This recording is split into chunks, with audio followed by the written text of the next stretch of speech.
ദ്രൗപദിയുടെ വസ്ത്രാക്ഷേപം. മഹാഭാരതത്തിലെ ഏറ്റവും നിർണായകവും ഹൃദയഭേദകവുമായ ഒരു സംഭവമാണ് ദ്രൗപദിയുടെ വസ്ത്രാക്ഷേപം. ഇത് പാണ്ഡവരുടെയും കൗരവരുടെയും ഇടയിൽ നടന്ന പകിടകളിയുടെ പരിണിത ഫലമായിരുന്നു.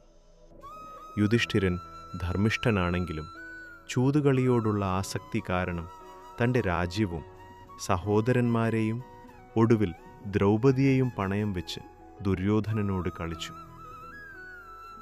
ഓരോ പന്തയത്തിലും യുധിഷ്ഠിരൻ തോറ്റു. അവസാനം ദ്രൗപദിയെ പന്തയം വെച്ച് തോറ്റപ്പോൾ കൗരവർക്ക് അവളെ അപമാനിക്കാൻ അവസരം ലഭിച്ചു. ദുര്യോധനന്റെ നിർദ്ദേശപ്രകാരം ദുശ്ശാസനൻ ദ്രൗപദിയെ രാജസഭയിലേക്ക് വലിച്ചിഴച്ചു കൊണ്ടുവരികയും വസ്ത്രാക്ഷേപം ചെയ്യാൻ ശ്രമിക്കുകയും ചെയ്തു.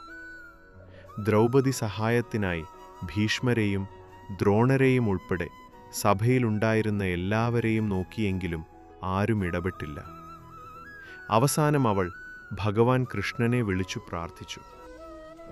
കൃഷ്ണന്റെ അത്ഭുതശക്തിയാൽ ദുശ്ശാസനൻ ദ്രൗപദിയുടെ വസ്ത്രം വലിച്ചൂരിയിട്ടും അത് അനന്തമായി നീണ്ടുപോയിക്കൊണ്ടിരുന്നു.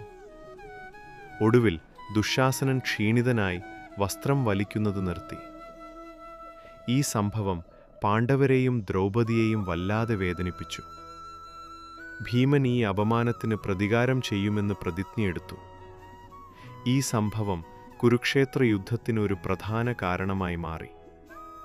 ധർമ്മത്തിന് വിരുദ്ധമായി നടന്ന ഈ പ്രവൃത്തി യുദ്ധത്തിൻ്റെ ആവശ്യകതയെ ഊട്ടിയുറപ്പിച്ചു.